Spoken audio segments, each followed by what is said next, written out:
Bismillahirrahmanirrahim. Wa qala mu'alliful kitab rahimahullahu ta'ala wa fi ulumihi amin ya Allah ya rabbal alamin. Neraskeun. Ayyuhal waladu hey barudak, latakun ulah kabuktian anjeun minal a'mali ayabu halaman 3. Latakun ulah kabuktosan anjeun minal a'mali tina pirang-pirang amal soleh eta muflisan anu bangkrut. Naon cenah Bu? Anu bangkrut. Kamari ieu masih kene ngadalakeun tentang ilmu sareng naon amal. Saur Syekh Imam Ghazali, latakun minal a'mali muflisan, ulah sampaikeun urang teh kagolongkeun jalma anu tina amal urang eta jalma anu rugi. Nah emang aya kitu anu beramal tapi rugi?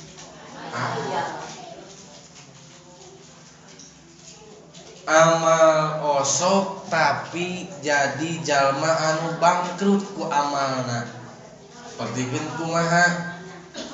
Amal anu teu dicantilkeun eta amal ku urang kana amal kana kahirupan di mana? Di akhirat. Allah marentah ka urang hirup di dunia teh supaya urang babekal pikeun ka mana? Ka akhirat. Saur Allah dina Al-Qur'an, wa tazawwadu fa inna khairaz zadi taqwa. Wa tazawwadu kudu babakalan aranjeun kabeh fa inna khairaz zadi taqwa.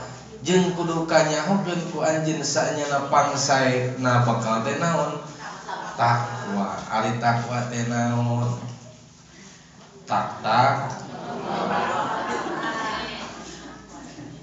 Tak di bawah nya pira kuting ibu pengajian teu mawa tak. Ejeu kunaon eta kita kantong diselendangkeun kana tarang tak-takna tinggaleuan. Wararaas.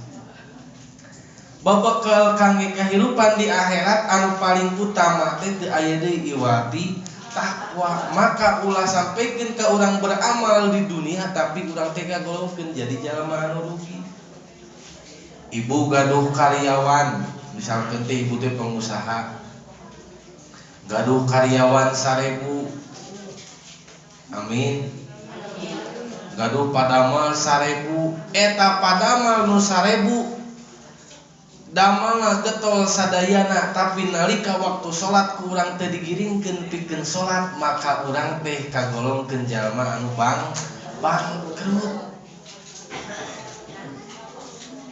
Di dieu aya PNS gajina 10 juta sanaon sabulan, tapi tina artos anu 10 juta gaji PNS teu aya anu diamalkeun kana naon sedekah sama sekali. Maka dohirna urang gaduh artos tapi tanpa aya anu dikaluarkeun hak baturna, urang teh tergolong jalma anu bangkrut di hadapan Gusti Allah.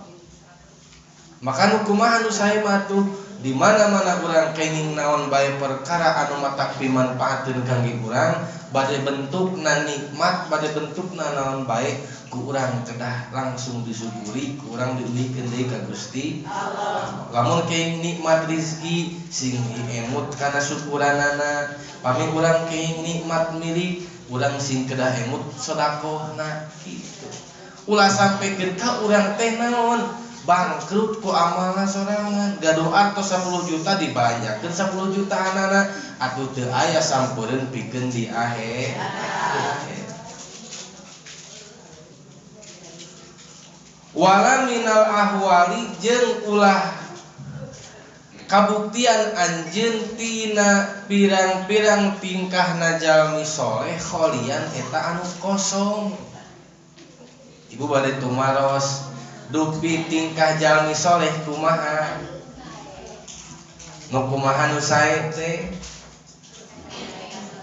jalmi anu soleh tingkahna lamun pangaosanana bari husu ari urang kitu henteu pangaosan kakaragi setengah jam timimiti urang gek calik nepikeun ka waktu dengan ayeuna cik seueur keneh husuk ka Allah na seueur keneh ngawangkongna berarti urang teh kagolongkeun jalma anu rugi. Saur Imam Ghazali wala takun fil ahwali khalian ulah sampikeun ka urang tina tingkah-tingkah jalmi anu soleh teh kosong. Da jalmi soleh mah nalika ngaos khusyuk, nalika maca Quran hikmat, nalika salat khusyuk ai urang kitu henteu. Ibu kantos ngalaman nikmat ngaos Quran dugikeun ka teu karaos jol menang 5 juz tadarus. Aya nu kitu. Boro-boro cenah ujang. Emak mah ece mah ibi mah Quran teh justru ubar jang sare. Tengah peuting teu bisa kulem obatna teu aya deui iwadi maca. Maca Quran kakana ge 2 ayat geus heuai. Nungutan reup we naon? Tibra matak niat. Salah kolot baheula. Ye cenah mun hese sare teh maca naon? Maca Quran, lamun aya nu poho barang nyimpen kudu naon? Salat. Sok ra ibu. Ibu teh nyimpen artos 5 juta dina lomari, hilap deui nyimpen kunci lomari dina. Cik kumaha di papagahan teh. Salat jung salat. Nah, make kudu salat. Sabab ari keur salat mah sok inget saga. Nepikeun ka ibu ka hutang-hutang inget na salat mah. Ka batur anu ngahutang ka urang, ari urang boga hutang ka batur sok poho mah sing salat oge.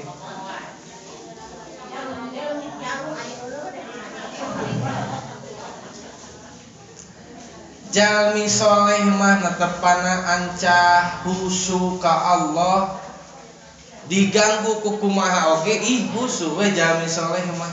Ibu uninga Sayyidina Umar. Saha Abu Sayyidina Umar teh? Halo. Sahabat Kangjeng Nabi. Sayyidina Umar kacida gagahna dina hiji waktos kantos kanaon kapanah dina palih tonggongna. Di zaman kapungkur anu namina panah, nu namina useup, pasti bentukna teh moncong bari aya naonan seseukeut anu mana dicabut teh nyangreud nya. Eta panah teh jaba aya racunan, jaba hese dicabut dan nyangreud kana daging. Kumaha cik carios Sayyidina Umar? Cik tulungan pangyabutkeun ieu anak panah nalika engke kuring keur naon? Keur ngalaksanakeun salat. Da kabuktosan da bakat Sayyidina Umar manetepana husu eta keur netepan Sayyidina Umar dicabut anak panah nu nancep sakitu nyangreud da teu karaos. Jalmi soleh manetepanana oge husu. Atanapi anu maca Quran dugikeun ka geletuk ngantunkeun teu karaos lok bangkong sakaratul maut oge naon sababna dipasihan kanikmatan iman ku Gusti Allah. Urang teh ulah sampikeun kan teu kitu. Sedangkan urang mah karaos punya keur salat hate malaweun keur tadarus ge malaweun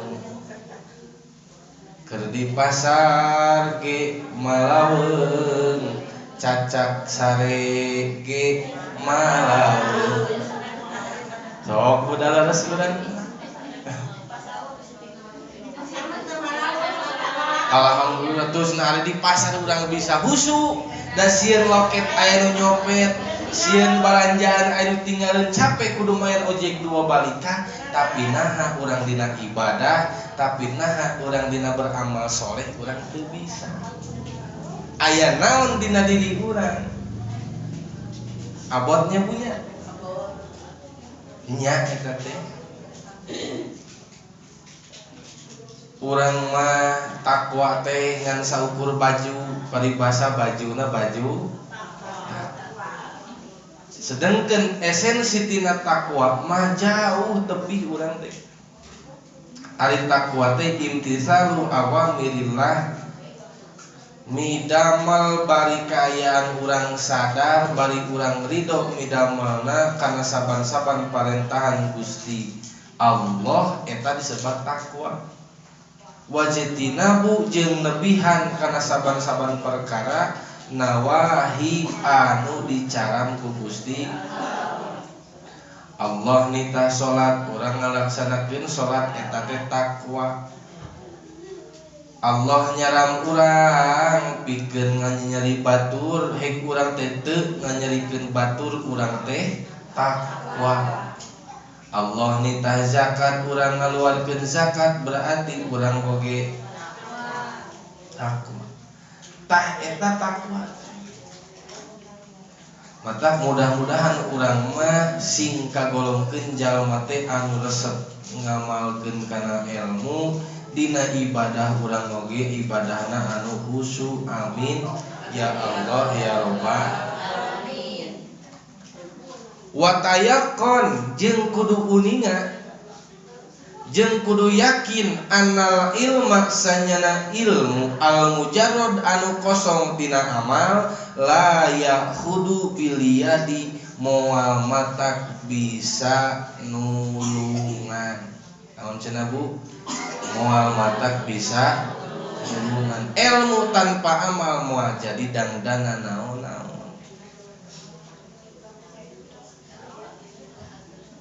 Sapertikeun kumaha ilmu anu kosong tina amal teh? Sapertikeun contoh ibu teh tukang ka sawah keur melak pare loba warang, ari warang hama sanes. Ibu uninga yen eta warang teh hama, ibu gaduh obat pembasmi hamana. Aya panyemprotna, ibu geus gek dina luhureun galang ningalikeun sawah ibu nyalira. Katingali ku ibu warangna aya, tapi kah disingsieunan hungkul disemprotkeun. Cek ibu teh ka warang sok semprot, bari teu sok semprotna. Cik eta warang kabur moal, paeh moal. Naon? Ilmu pikeun ngusir warangna ibu gaduh. Teras naon deui alat pikeun ngusirna aya, tapi ibu teu sok ngusirna kalau disingsieunan hayo. Maka wayahna urang eta moal matak leungit da urang lagi teu ngalaksanakeun teprak dipigawe ku urangna. Ibu teh gaduh ilmu, di payun ibu teh aya adonan. Aya tarigu, aya enog, aya baking soda, aya loyang, aya baki, aya sagala pokona. Bade ngadamel kue, bade ngadamel bolu, bade ngadamel nastar. Tapi ku ibu dilalajoanan we hayo. Ditetep disieup eta adonan teh cik bakal jadi jolong ngabungkeleuk jadi kue moal. Da anggar urang teh kudu aya amal. Sanajan dina otak dina emutan urang ilmu mah ngarebu, ilmuna ngaratus, tapi tanpa ada aksi moal aya naon. Tah ilmu ngadamel bolu lamun urang ku urang teu diamalkeun teh moal jadi dangdangan, moal jadi artos. Matak lamun eta ilmu teu diamalkeun wayahna moal jadi nyalametkeun nyapaatan ka diri. Cacakan ilmu dunia bu komo ilmu akhirat.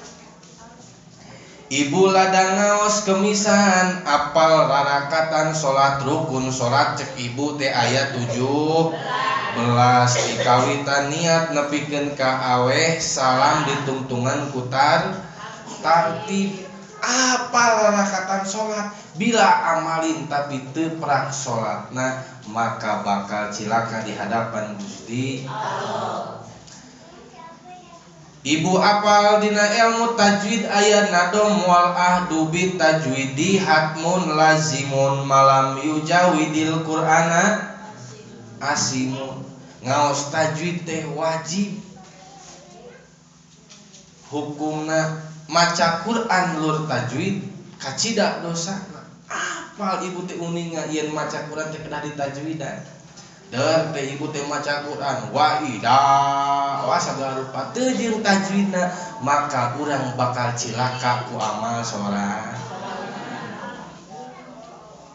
Tong tadi urang mah kitu titah nyebutkeun pak teh fa eta da hesena ya Allah ya Rabbana ari orang Sunda da babadi cina hujan nyebut fa mah fa nya keur kitu mah tapi dina prak-prakana mah anggere pa deui aya ja aya za eta da anggarina macam mah ida anzalna jadi ida anjalna jongjon we aya so aya aya go nya aya bo aya go anggar we urang mah do deui henteu go henteu go do we urang mah do eta naon sababna teu dibiasa henteu dibiasakeun berarti urang teh gambaran henteu diamalkeun cek bahasa Arabna pasau pak anggar eta teh hese pakosasi atawi nu apana pakosasi haji kosasi naon haji kosasi teh ongkos makan dikasih widih ilmu anu kosong tina amal teh moal matak nyalametkeun ka diri di mana wae keur kumaha wae komo amal pi akhirateun moal matak salamet sanajan urang gaduh ilmuna nya cek tadi ge ibu kuningan ilmu salat tapi teu salatna matak bakal cilang ibu apal ilmu sedekah tapi tara sedekahna maka sami bakal cilang maka tuluy sae mah kumaha gaduh ilmu hiji bari diamal cek kamari mah jiga budak anu maca Allahumma barik lana teh kitu pisan ulah sieun salah da keur diajar ayo urang mah sok tibalik ibu teh osok ngaos nya ibu teh sok pangaosan hiji waktu aya nu naon aya nu kasarumangan aya nu kasurupan eta da geunjleun ongko urang teh tukang ngaos tapi nalika aya nu kasurupan mah riweuh neang ajengan pangneangkeun wa anu pangneangkeun wa haji kapan ibu gesok ngaos bisi salah tah urang masuk sieun kitu sedengkeun ilmu tanpa amal teh bakal cilah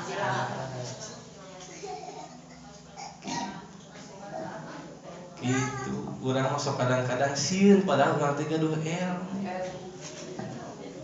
atanapi maidah teh hiji waktos nuju naon nuju aya karerepot teu tiasa mimpin pangaosan kemisan eta dapat tuduh-tuduh baca sholawat atuh ampun bisi salah teu bisa ari nuturkeun maidah patarik-tarik jeung ngobrol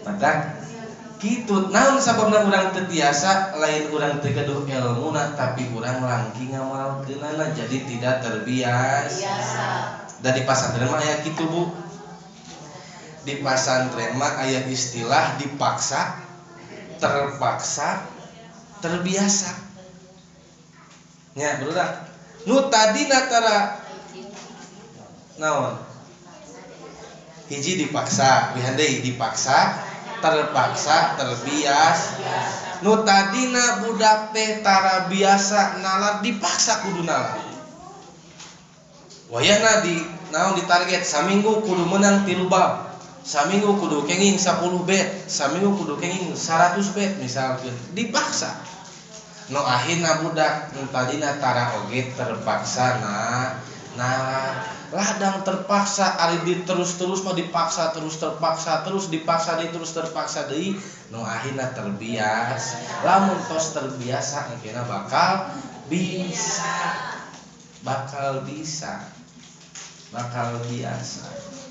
tak urang kudu kitu biasakeun di mana-mana urang kenging ilmu anu baru langsung amalkeun harita keneh bisi kaburu hilap deui. Misal gambaran contohna sapertoskeun kieu Bu. Laukana ala rojulin fi bariyatin. Laukana lamun mah kabuktosan rojulin aya hiji lalaki fi bariyatin aya dina tengah-tengah leuweung. Di hiji leuweung aya hiji pameutet. Asrotu asyapin bari eta lalaki teh mekel 10 pedang. Mekel 10 pakakas hindiatin anu menang mawati mana ti India. Bedog India mah sareukeut buka telah zaman harita. Ma'a aslihatin ukhra sarta parabot anu sejen. Jadi aya pamegat aya hiji lalaki di tengah leuweung balik ka ayana teh nyandak pakakas perang, nyandak panah, nyandak bedog, nyandak tomak, nyandak pedang, nyandak peso jeung sajabana. Kabayang Bu? Bayangkeun. Wakana jeung kabuktian arrojulu teh eta lalaki teh sujaan. Naon Bu ari sujaan? Sok aya nami geuningan Ahmad Sujai. Naon ari Sujai teh? Gagah.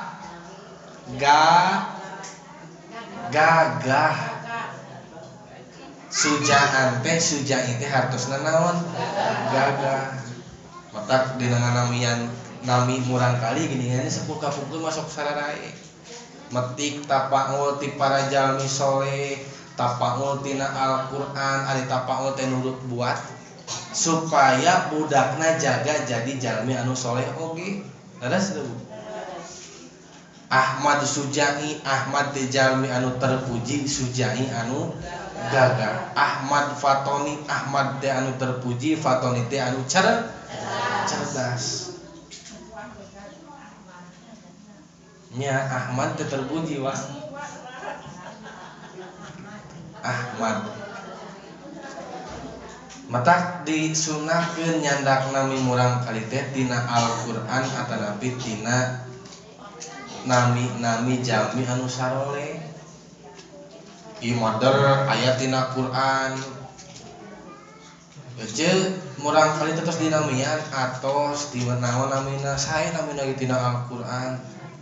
Saha panggilanna Muna? Oh cenah Neng Muna, ai papanjangna naon Munafikin. Tina Qur'an mangan ari munafikin mah ulah haram barina ge Bu. Haram nyandak nami tina Qur'an anu awon. Munafik itu jadi jalma munafik ti orang kene geus munafik budak teh. Atawa Siti As-Syaitonia. Ulah dari Syaitonia teh naon? Ajajil teu kengi nu sae-sae. Furqon tu juga putra mah ai. Furqon teh naon? Pembeda. Furqon. Naon deui? Ridwan Rohman, Abdurrahman. Ngan masuk garing si budak teh.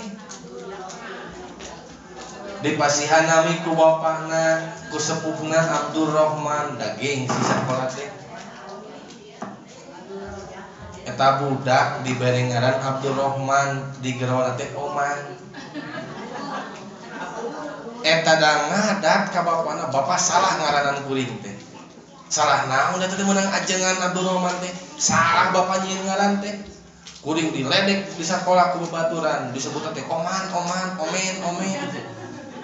Nah yang naon atuh maneh ngaran teh geus diganti ku babaturan ngaran kuring. Jadi naon? Raymond. Gaya. Tina Rohman jadi Raymond. Siti Maimunah digerwan Mai daging si budak ayeuna mah. Jadi Mei. matak eta teh salah sawios kewajiban ibu anu janten sepuhna, kewajiban ibu, kewajiban bapak kanu jadi murang kali teh diantawisna ayyuhsina ismahu nyaikeun kana namina. Imakena-kena hidung bapana tukang sayur di pasar nyin ngaran budak Siti Saosin As-Salada.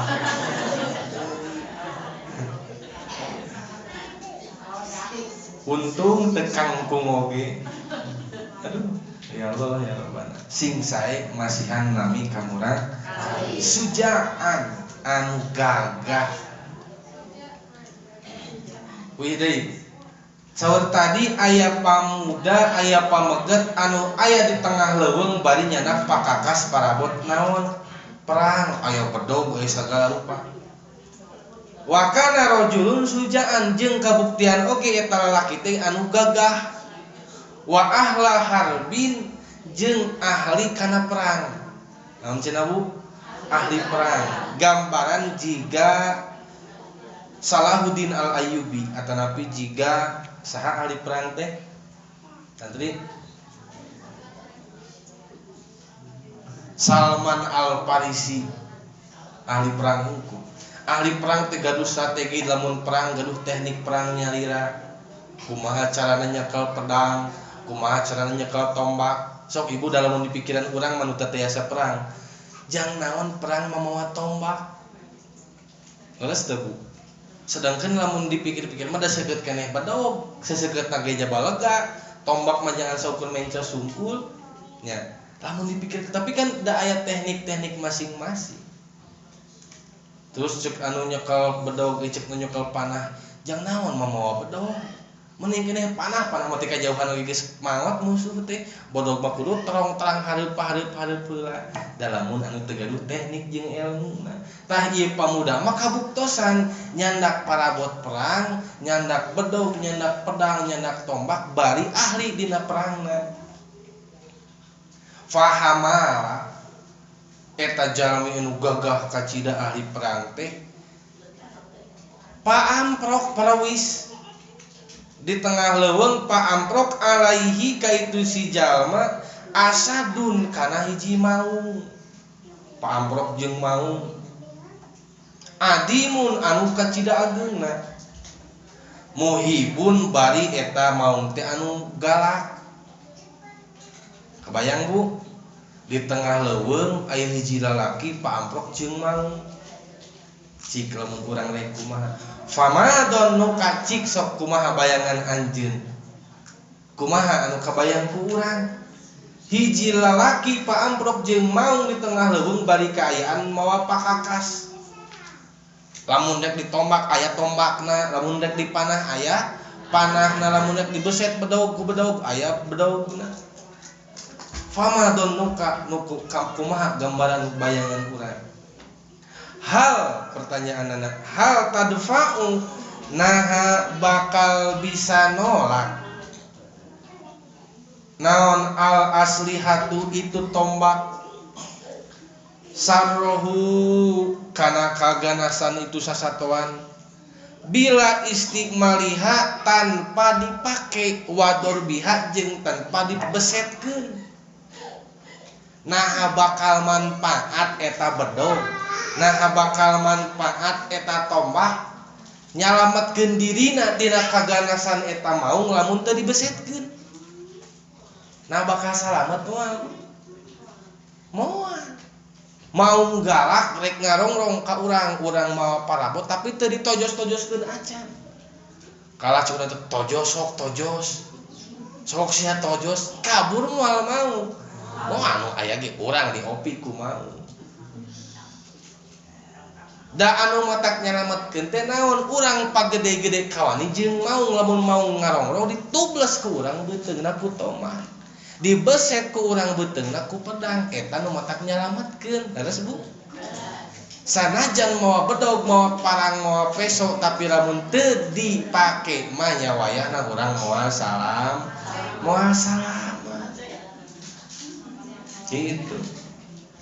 Naon atuh maksudna? Nah, faminal ma'lum sakumaha dikanyahokeun ku urang sadayana annaha sanyana itu kalakuan la tadfa'u moal bisa nolak kana kaganasan satogala kana mau ila bitahriki angin ku dipake itu parabot. So tadi ge sanajan alatna canggih makel bedil, makel peso, tapi teu digereselkeun.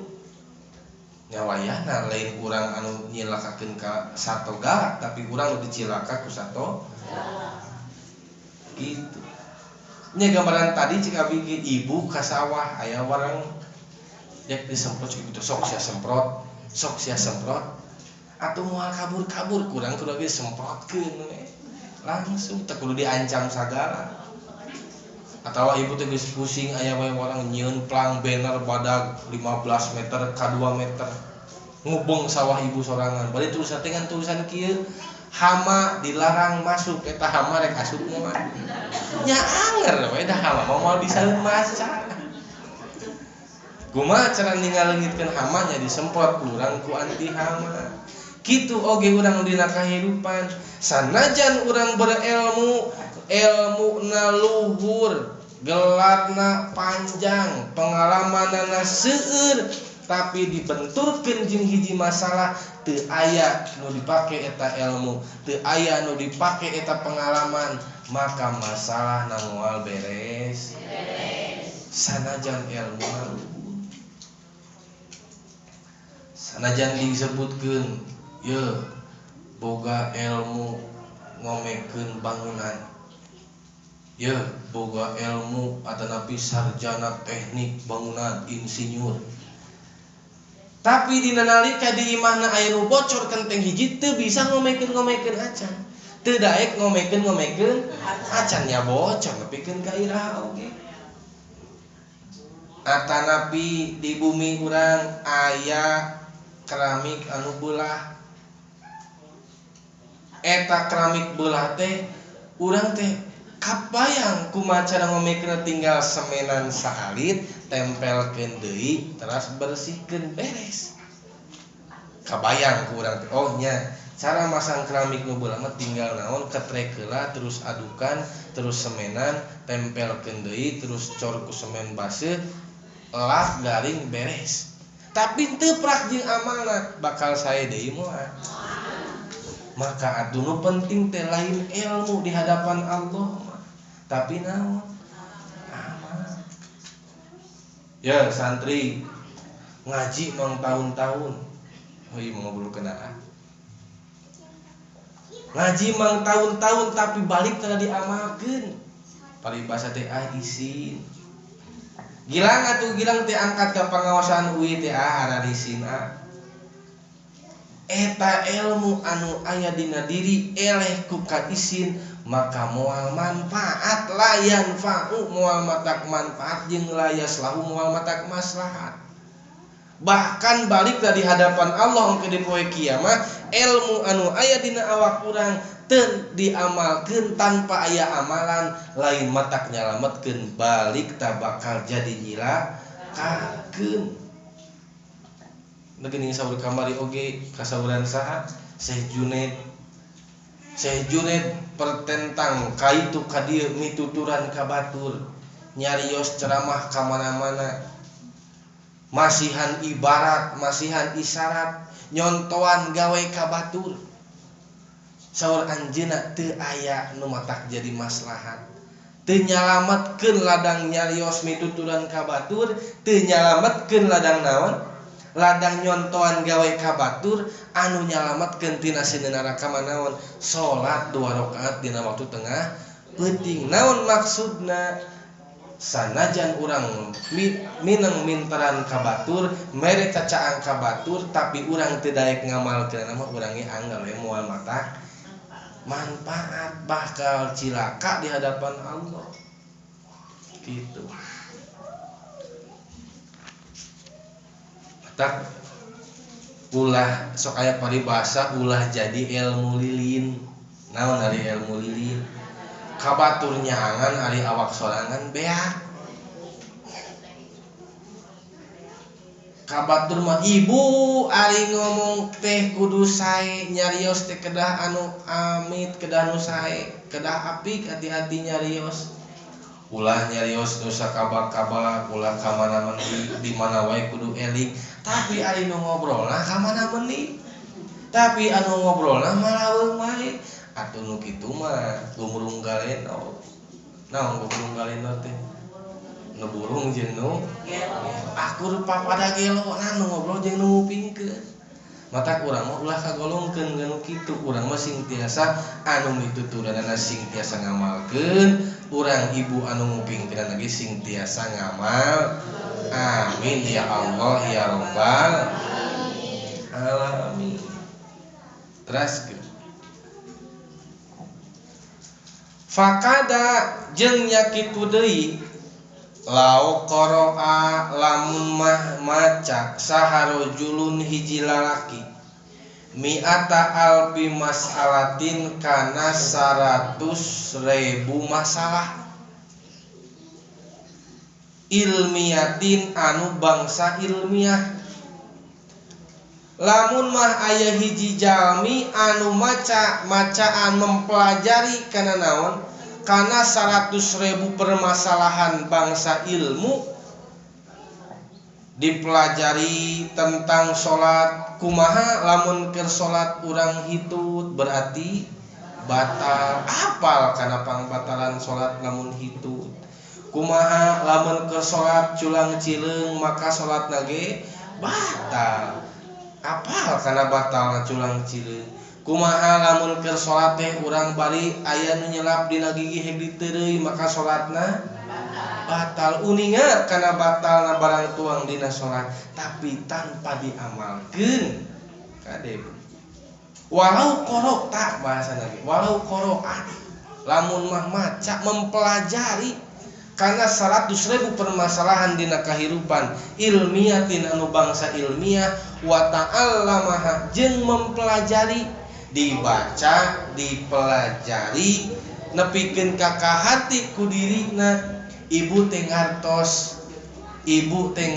paham kana ilmu nu diaji ku urang kamari dina salasaan ngaos naon kamari salasaan ngaos naon ngaos piki bab naon bab adus pas sunatan adus teh sabaraha hiji abdas gitu kan uninga urang teh paharaman adus uninga terus sabab adus urang uninga tapi urang teu diamalkeun walam ya'mal bari teu diamalkeun eta ilmu anu dipelajari la yufidu maka moal matak mere manfaat moal jadi nanaon moal berfaidah dina hati moal aya nilaina so ibu kudu artos 100 juta coba cenah 100 juta eta artos nu 100 juta dipajangkeun dijadikeun dangdanan hiasan bumi na tembok ditempelkeun bakal aya nilaian moal lagu aya tukang tahu cek aijal teh tahu moal nah moal duitna ge na tembok nempel hese mukana nu akhirna tahu moal bisa kabeuli naon sababna duitna ge dipajangkeun tidak ada nilai naon-naon maka anu bernilai teh naon atuh nalika urang gaduh hiji perkara bari tiasa dipake nya ibu gaduh motor nama gaya herang tapi teu tiasa make ada pangajian teh leumpang deui nikreuh deui naon sababna urang teu tiasa nganggo tuh jika biaan motor ngajubruk tiap hari di dapur data manfaatna tuh salakina ka kota mah hoyong ka pangaosan nikreuh hoyong ka babakan nikreuh keun ari ka sawah mah da ka harti mapai galang nikreuh oge ari ka pasar mah pira kuting nikreuh aya motor aya maka moal aya bernilai naon-naon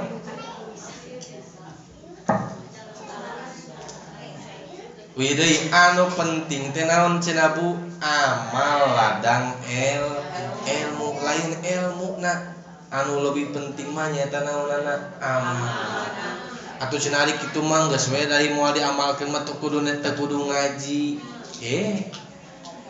Cacakan anu boga ilmu wae matak bisa cilaka lamun teu diamalkeun. Komo nu teu boga ilmu keun atuh ayeuna urang can bisa ngamalkeunana ari tos gaduh ilmu nama isuk ning geto sugan bisa ngamalkeun. Jika kieu ibu boga adonan keun poe ayeuna teu jadi nyieun boluna ge sugan isuk page mah purun nyieun bolu daek-daek nyieunna atuh kitu. Tapi lamun teu gaduh adonan sama sekali bahaya. Hayang bolu teh hayang caritana we hungkul. Teu uninga naon teu gaduh bahan-bahan acan. Boro-boro bisa ngopi kana bolu, bahan lagi teu gaduh. Atuh sia tinggal meuli kapan artosna gitu gaduh. Da artos teh bahan. Kitu ilmu oge. Mata keun atuh urang ayeuna syukur-syukur mah tiasa ngamalkeun kana ilmu urang. Apa ilmu darakatan salat diamalkeun ku urang ngan can bisa kitu ge minimal urang mah boga rekenan dina hate Gusti. Mudah-mudahan sadaya ilmu anu aya dina manah abdi singka amalkeun. Amin ya rabbal alamin. Da abot kita teh Bu. Kadang-kadang sok urang sok gaduh emutan kieu. Naon sih ngaji mang tahun-tahun ibu ti umur 25 ngaos atau napi nu ti ngorak ini ti can nikah ngaos nepikeun ka ayeuna umur tos kepala 5 kepala 6 ditaros hiji tos nimunaon dina pangajian da sok asa tara meunangna naon punya sok asa beuki kosong ilmu teh. Dalam dipikiran ku nafsu mojang naon urang ngaji mang puluh-puluh tahun pangaosan teu meunang ilmu naon. Padahal lain ilmu urang nu teu namahan. Amal urang nu ngalobaan ngaran nu boga rasa ilmu teh kurang kene. Mudah-mudahan urang mah sing kitu ulah nepikeun ka nu kieu. Urang teh boga ilmu tapi asa geus dipake ngamalkeun naon nya. Tah ulah nu kadua. Urang masih menjadi golongan anu nomor hiji. Seueur amal nepikeun ka boga rasa ilmu teh kurang. Ulah nepikeun ka saeueuhna boga rasa seueur ilmu tapi ditaros amal teu gaduh amal naon-naon. Na'udzubillahi min la yufiduhu illa bil amali. Moal bernilai, moal berfaidah itu ilmu tanpa beramal. Moal aya nilaina ngaji urang lamun teu dianggo. Ceuk becak ibu teh. Ibu uninga ilmuna ari ngobrolkeun batur anu goreng teh dorak. Naon cenah Bu? Ngobrolkeun batur teh dorak. Hengku ibu teh diamalkeun. Gusti niat abdi ti detik ayeuna mah moal ngobrolkeun batur deui. Totowel rek anu gigireun. Ceuk. Heueuh kakara sadar ayeuna mah yen ngobrolkeun batur teh ngagoreng batur teh doraka. Yap di ayeuna mah urang eureun ngobrolkeun batur teh ulah ngobrolkeun batur deui ulah jiga si euci itu. Atuh akur-akur kene ngobrolkeun saha? Ongko ngajak tong ngobrolkeun batur tapi nuduhkeun ulah jiga si euceuk nu itu. Atuh akur-akur kene ongko tong ngobrolkeun batur tapi itu nuduh ka batur. Tah urang mah sakitu kene nya bunya. Tanapi ibu uninga yen agul teh ria teh eta teh dilarang ku Gusti. Ria teh dorak. Aya kenceleng nguriling ka ibu. Hares kenceleng tadi di mah kelar nya bunya. Aya nu masihan teh 5.000, aya nu 10.000. Bari totoel ka batur teh.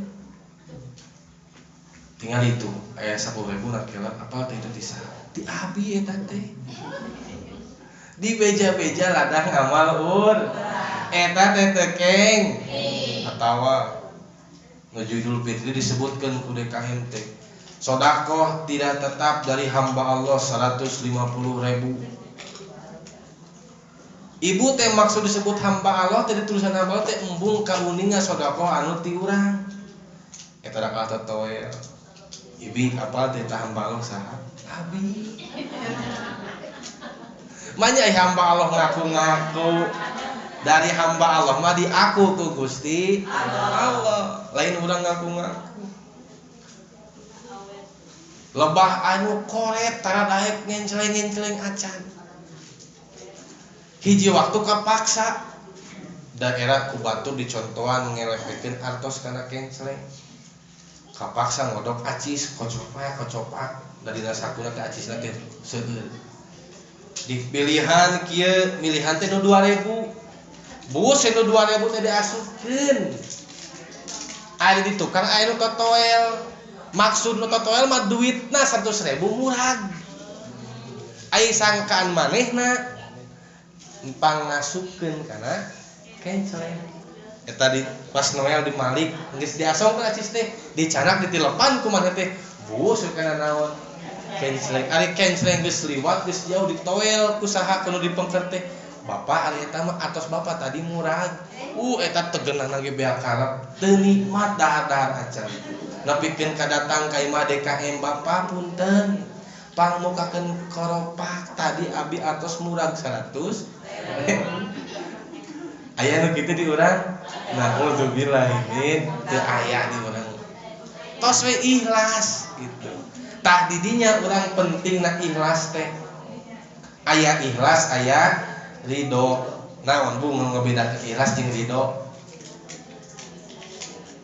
ari ikhlas naon ari ridho naon kade ikhlas mah ikhlas jeung ridho teh sami-sami kene bu rairaka ngan bedana kieu ari ikhlas mah nalika urang migawena naon cenah bu ikhlas mah nalika urang keur migawena kudu ikhlas ari ridho mah nalika urang nampa hasilna ibu ngawulaan caroge ikhlas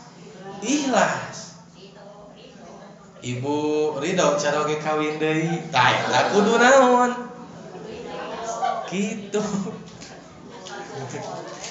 asal cumpone cenah mobil Fortuner imah gedong sigrong sabulan 100 juta atau kitu mah nyekek salaki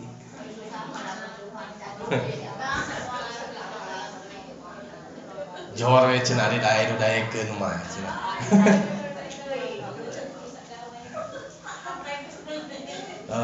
tina naon nu teh tina ikhlas jeung ridhonya ikhlas mah dina nalika urang keur midamel ibu ngawulaan caroge sing ikhlas ibu ikhlas jeung ngawulaan caroge caroge uih ti pangusahaan caroge uih ti pangnyabaan nyandak hasil sakumaha wae tah eta urang mah kudu ridho salaki usaha ka kota sabulan lamina ari mulang kalambur mawa atos ngan 500.000 urang teh kudu naon kudu ridho jeung kudu sadar da tiap minggu ge dipenta tiap we Senin lain ku ibu teh kitu eta ridho ikhlas mah nalika urang keur ngamalkeun ulah dibalik kade bisi dibalik kali deui ikhlas manalika urang keur menjalanina ulah kapaksa ikhlas teh kudu pasrah we kudu naon kudu totalitas eta ikhlas kudu sadar ridho mah hasil apapun hasilna sakumaha jeung sabaraha wae hasilna urang nembe kudu ridho pasrahkeun ka Gusti Allah lamun urang tos tiasa kitu ikhlas dina nalika beramal ridho nalika hasilna tos kaluar maka urang bakal timbul sifat dina hate tawakal jeung qanaah. Naon ari qanaah teh? Ngalap cukup kanu aya. Tuang jeung asin kudu ridho tah tuang jeung asin mah. Lamun ibu keur melak pare kudu kada ya. Ibu tuang jeung asin kudu ridho. Ibu nu pepelakan di sawah melak pare kudu ikhlas. Ibu nyeseh kudu ikhlas. Ibu ngadidik putra kudu ikhlas. Ibu naon deui?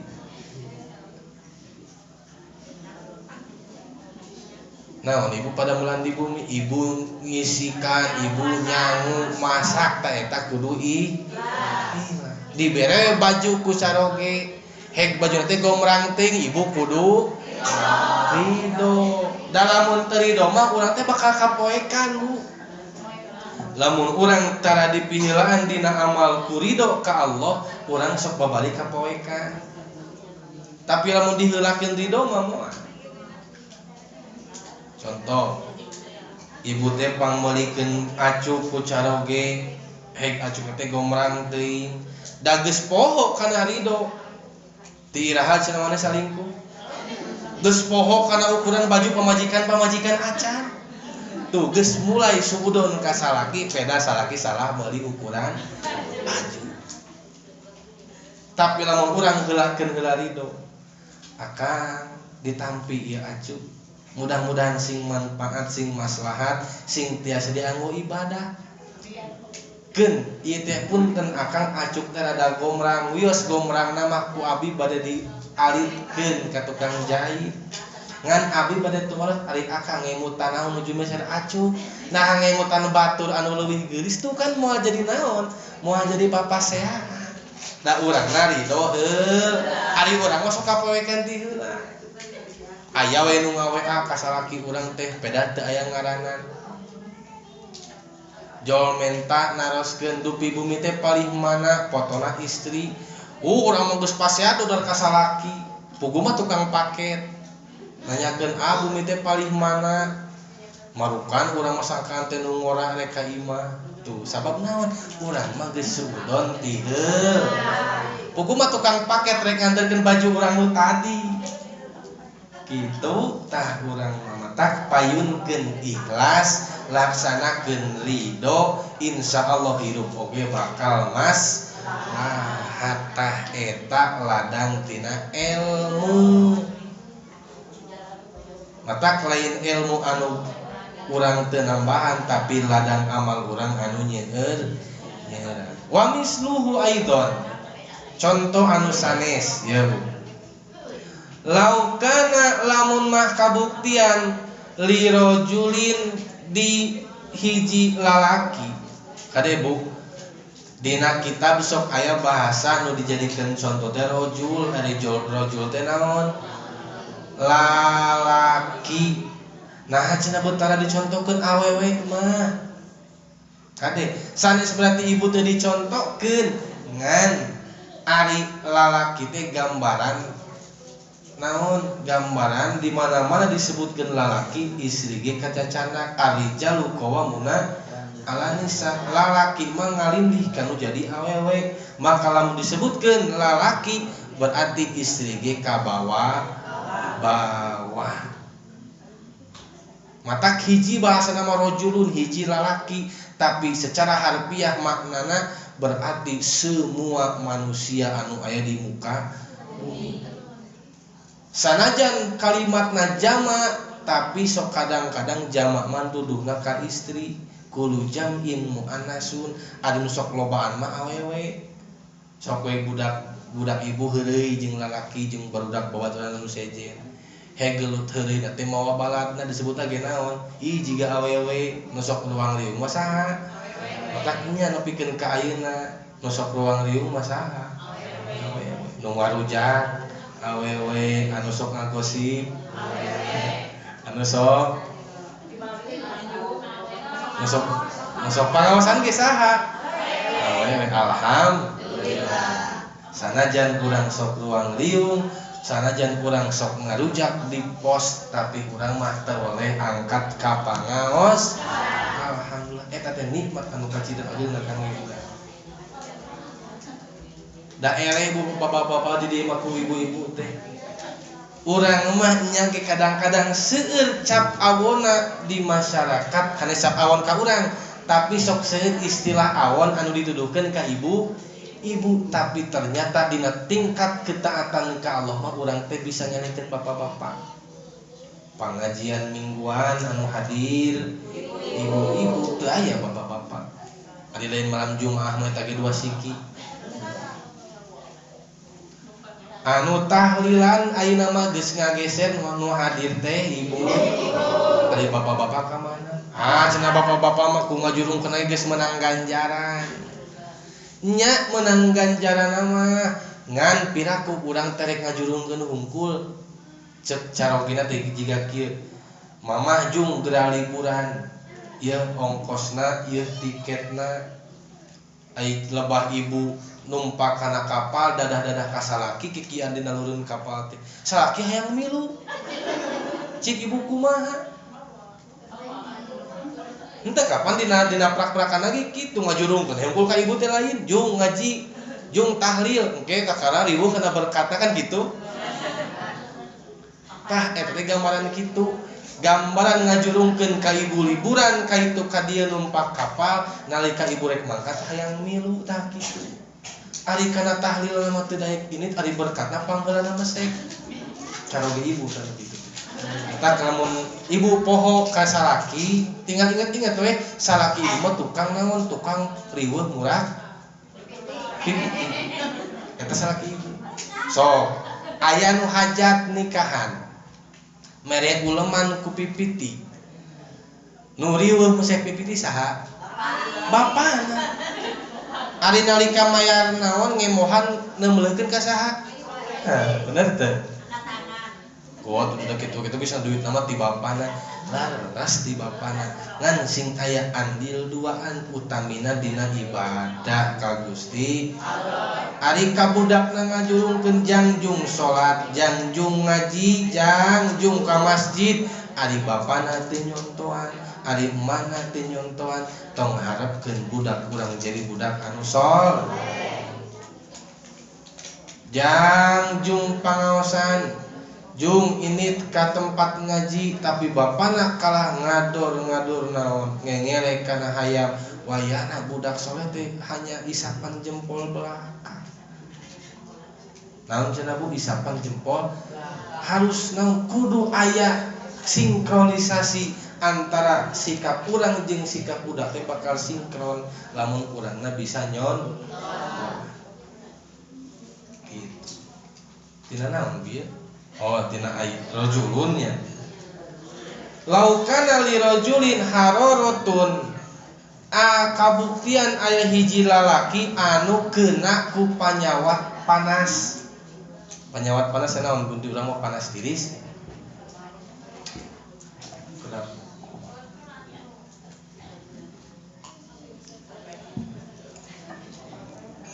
Laukana li rajulin hararatun kabuktian aya hiji lalaki anu panyawat panas wa marodun jeung gering soprowiyatun anu bangsa konengeun. Konengeun teh naon di urang mah?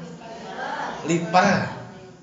Apal budak santri penyakit lipar kade santri tan sok lipar mah. Tak jagi mamennya. Anu cing sieuna. Ieu masuk kadang-kadang terjadi na teh tumibana ka nusok ngaranaos ari pangaosan ari lipar teh sabab naon ari santri mah wajar Bu konengeun teh hiji tara tuang terbatas naon deui kebersihan terbatas angoan terbatas lingkungan terbatas tak kade santri jaga kesehatan jaga pola makan jaga pola istirahat pula nepikeun terjadi penyakit gitu konengen teh kulit koneng panon koneng gigi koneng.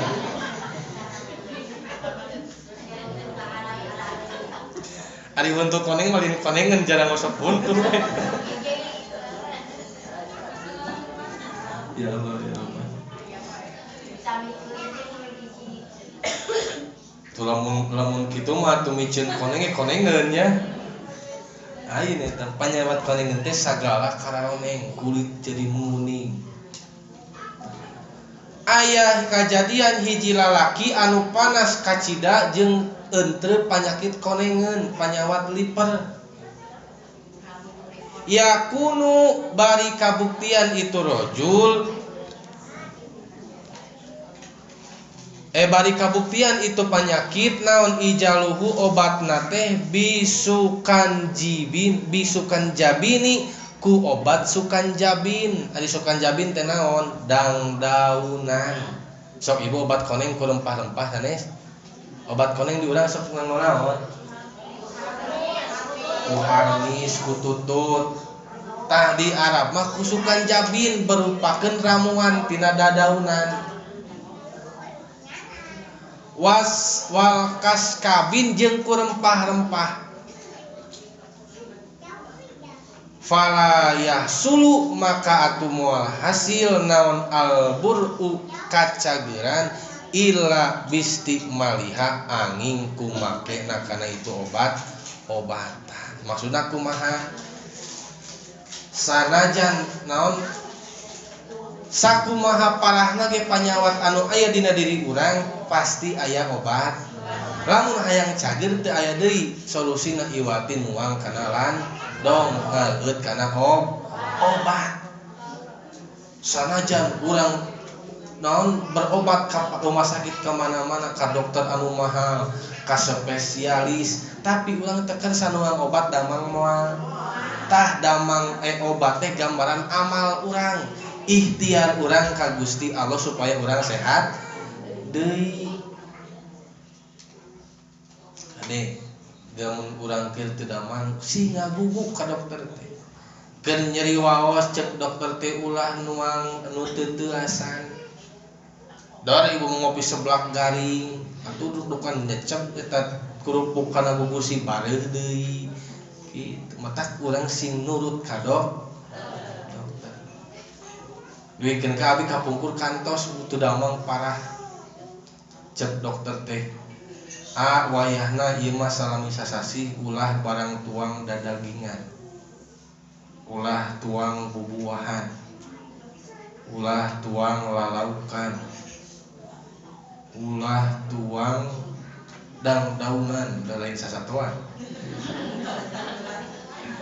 Ulah nuang lalaukan, ulah nuang dadagingan, ulah nuang bubuahan. Dipikir-pikir kudu dahar naon atuh. Atuh teh abi tuang naon? Nya tuang biasa we jiga biasa. Da ari lalaukan mah kapan bobohongan cenah. Dadagingan mah bobohongan. Ari daging nyaan mah karep teh teuing cenah. Deunana.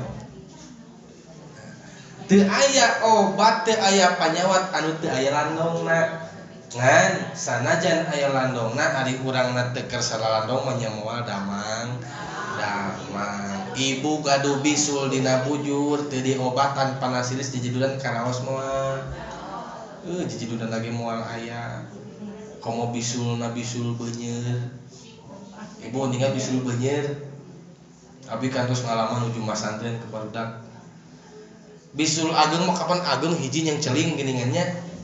Tara aya baturna, ari bisul beunjeur mah aralit. Abi kapungkurna pandangan ti dieu ka dieu 8 nya kali. Bisul beunjeur, nyeri na ge alabatan bisul padag, ieu 8. Teu tiasa nilep, teu tiasa naon, tuang dipangahuapankeun da hese tuang pandangan kiwa. Uluh dijedudan lagi bu asabatan dicabutan naon gitu. Bisul kakara bisul komo di panyawat anu sejena.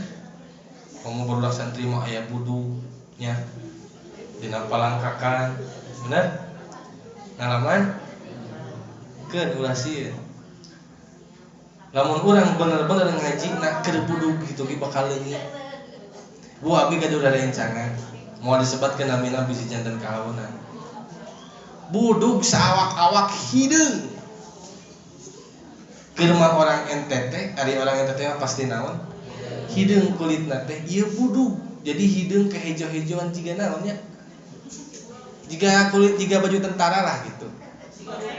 Jadi hideung hejo koneng nanah tengah jadi jika loreng kan baju jadi jika loreng awak teh sawak-awak. Tapi ladangku cek akang teh da meureun rek uwih bingung jauh. Ku akang teh rek diuwihkeun ka ente teh da karunya di perjalanan bisi teh nu ngurusna. Wayahna centong balik 3 tahun teu da mangga. Jadi tama komplit Bu aya naon timimiti buduk terus buduk Jawa teh nu harejo bareun cunur buduk Jawa katelana teh.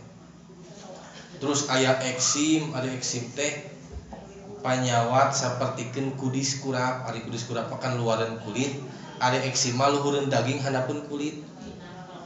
Juga panyawat Nabi Ayub. Gitu. Dugikeun ka 3 tahun teu damang-damang. Dugikeun ka Bapa hoyong euy da nyebat ka akang teh Bapa. Hoyong euy geus lain-lain urang nyaram balik, tapi da kumaha? Karunya di perjalanan leung-leung mun aya nu mapageun. Nepikeun ka aya tos 12 tahun di pasantren. Damang nu tadina loreng-loreng teh nu tadina hideung bersih jadi kaset bodas ayeuna. Buat ting ieu cara Allah jangan gantengkeun jelema teh matak tong wirang jadi santri. Buduk teh proses Allah jangan ngasepkeun marani. Buktina geus buduk mah da moal eta tapakna moal. Jeung ayeuna mah buduk teh lain istilah santri deui, baheula mah kapan cek ibu teh tong hayang masantren budugan. Ayeuna budak ibu ge di imah bada rudug. Tuh berarti geus lain penyakit santri buduk teh. Penyakit nu di imah dan dibawa ka santri jadi santri kate paan salahkeun ibu-ibu di imah ayeuna. Tong hayang cicing di imah cek santri teh bada rudug gitu. Hayang salamatina buduk mah cicing di santri. Tidak naon bieu tina penyakit. Nah. Teraskeun. Walau qara'ta jeung lamun mah maca anjeun al ilma kana ilmu mi'ata sanatin salila 100 tahun wajama'ta jeung ngumpulkeun anjeun alfa kitabin kana 100 kana 1000 kitab la yakunu maka moal bukti naon musta'idan anu menang cawis-cawis li rahmatillahi ta'ala tina rahmat Allah illa bil amali kecuali ku ibu ngaji 100 tahun umur ibu 63 nya nah ari umur 63 ngaji 100 tahun berarti atuh bonusna dina pada gambaran urang ngaji 100 tahun terus urang ngagugunu kitab nepikeun ka 1000 kitab maka moal jadi dangdanan eta ladang ngaji moal jadi dangdanan eta bungkeuleugna kitab kecuali diamalkeun moal kenging rahmat Allah moal kenging rahmat Allah lamun urang teu kersa ngamalkeun kana ilmu kita tadi asal ngopok di dieu bahasan teh punya dina ilmu deui amal deui tapi dah hanes maksud urang kukulibakan di dieu ieu mah dina pada musonib teh nguatan yen urang supaya sadar bahwasana kedudukan amal teh lebih penting ketimbang ilmu.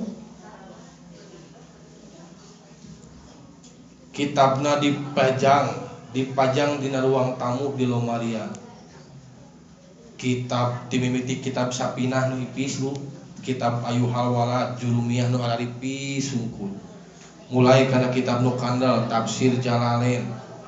Terus kanu kandel deui Is'adur Rafiq, Ihya Ulumuddin, Al-Um, Tafsir Sawi, Tafsir Munir. Terus naon deui?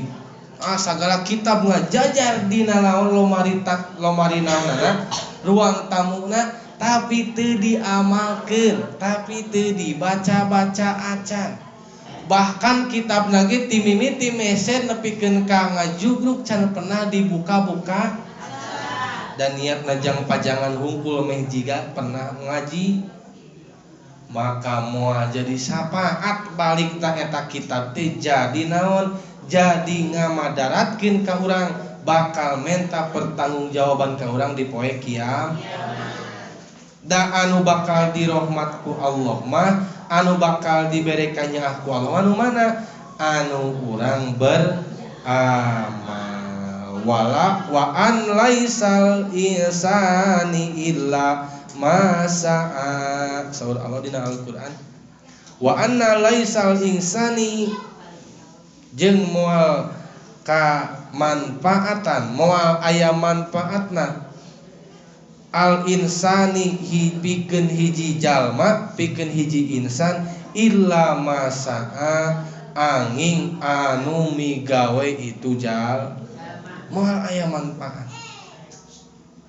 Pamangkana jeung saha-saha jalma yarju anu ngarap-ngarap liko arabihi kana pendak sareng pangeranna fayamal amalan sholihan. Faman kana yarju liqa'a rabbih fayamal amalan sholihan. Di mana-mana urang hoyong naon, hoyong madep engke berhadapan sareng Allah, tepang sareng Gusti Allah, nya urang kedah ngalaksanakeun amal sae. Amal sae anu matak nganterkeun urang kana sawargana Allah. Di mana-mana urang tos pendak sareng sawarga, urang bakal dijanjian ku Allah dipasihan jadwal bakal papayun-payun patepang sareng Gusti Allah. Dina surga teh bung teh aya tempat-tempat na kapanan. Gambaran kieu urang dijamu ku hiji jalmi anu beunghar. Diulem sumping ka bumi na aya nu diulemna teh diajak ka ruang tamu, aya nu diulemna teh ngan saukur nungguan di parkiran, aya nya. Mana nu nungguan di parkiran? Jalma anu jadi supir nu diulem nungguanna teh di mana? Di parkiran. Tapi sanajan di parkiran rokok jeung gaji mah geus ngarasaan, da geus dibayar. Aya nu diulem nepikeun ka ruang tamu na saha anu diulem tadi. Aya nu diulem nepi ka dapur saha tukang masak. Aya nu diulem ka ruang rapat saha orang-orang anu leuwih penting. Tah ngeui kitu urang di surga teh. Aya nu surga na teh surga di mana, tempatna anu mana, aya nu di emperna hungkul, bahkan aya nu ti kajauhan ningalikeun. Gambaran jalma anu teu diulem-ulem aja. Tang kege aya nu kitu ti kajauhan teu ningalikeun we surga teh mun nikmat. Tah eta teh gambaran jalma anu calik dina narakana Gusti Allah. Tah lebet ka surga teh ladang kaikhlasan amal urang anu mana anu urang teh ridho ka Gusti Allah. Gusti abdi bade dikukumaha ge nyangakeun. Lain berarti Allah tatagenan kana amal urang, ngan setidakna urang teh kudu beramal supaya urang aya babakal. Asup ke bakal kabahas ke Bu. Ke bakal kabahas. Bakal aya istilah kieu asup surga ladang kieu. Asup ka surga ladang iman urang, menikmati kana surga ladang amal urang. Naon cenah Bu? Asup surga ladang iman anu aya dina diri urang, menikmati kana surga ladang amal urang. Naon maksudna? Sanajan urang beramal, amal nama sodaqona ge triliun-triliun, tapi teu boga iman asup moal ka surga. Gambaran jalmi non muslim anu sodaqoh bebeakan tapi moal jadi dangdana naon-naon. Terus teu Bu? Atawa kieu ibu bade naon uning situ bageuni teh kitu bungkeleutna. Ibu hayang lebet ka situ bageuni kudu gaduh tiket tah moal mata bisa asup ibu kasih tubuh genet lamun teu gaduh tah tiketna urang aya asup ka surga teh kunaon ku kaiman ku akidah anu aya dina diri urang lamun urang beriman ka Allah yakin pasti bakal asup surga ngan menikmati nikmat surga na beda-beda kumaha amal urang nalika di dunya amal urang saemberen nyan menikmati surga lagi bakal saember acan amal urang nu saember teh kapotong ku hayang kepuji ku batur ya urang beramal sedekah kadang-kadang sedekah teh hayang katingali ku batur urang maca Quran kadang-kadang tadarus urang mah kadang-kadang maca Quran urang mah hayang katingali getol ibadah ku saha kapotong tah ngurangan amal urang teh mata urang teh ulah eureun beramal teh minimal kitu ceuk kunaon bet teu capek-capek neangan amal sabab ceuk ibu teh jawab rumasa abi mah resep keneh migawe kana dos atuh sugan we sanajan urang loba dosa oge ari loba amal mah engke teh bisa katutupan ku amal ulah sampikeun ka ari amal urang ngarasa cukup ku amal nu aya tapi dosa teu eureun-eureun nu akhirna engke teh cul amal tinggal dosa amal na seep nu tinggal teh tinggal dosa nalung sedengkeun teu aya deui tempat pikeun penebusan dosa iwal di seuneu neraka Gusti Allah neraka teh aya 2 rupi ibu aya ieu kangge sapalih jalmi bakal nembe kaget tapi memang leres ieu neraka teh aya jenisna neraka jahim neraka jahanam ai neraka jahim teh neraka anu diciptakeun ku Allah tina seuneu aya neraka jalanbur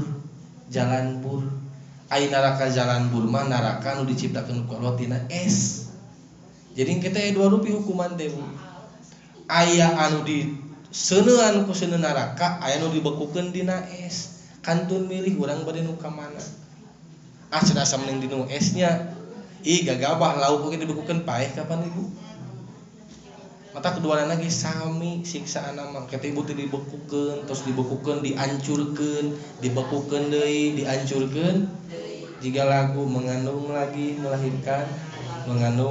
melahirkan cik sabaraha kali mengandung kitu mudah-mudahan urang mah sing beramal anu amalna dimanfaatkeun sing tiasa dialap manfaat amal urang sadayana amin ya Allah ya robbal alamin mudah-mudahan sing aya manfaat kangge urang sadayana mugi sing tiasa ngamalkeunana sakitu nu kapiatur subhanakallahumma wa bihamdika asyhadu an la ilaha illa anta astaghfiruka wa atubu ilaik. Hadanallahu wa iyyakum ajmain. Wallahu al-muwaffiq ila aqwamit thoriq. Wassalamualaikum warahmatullahi wabarakatuh.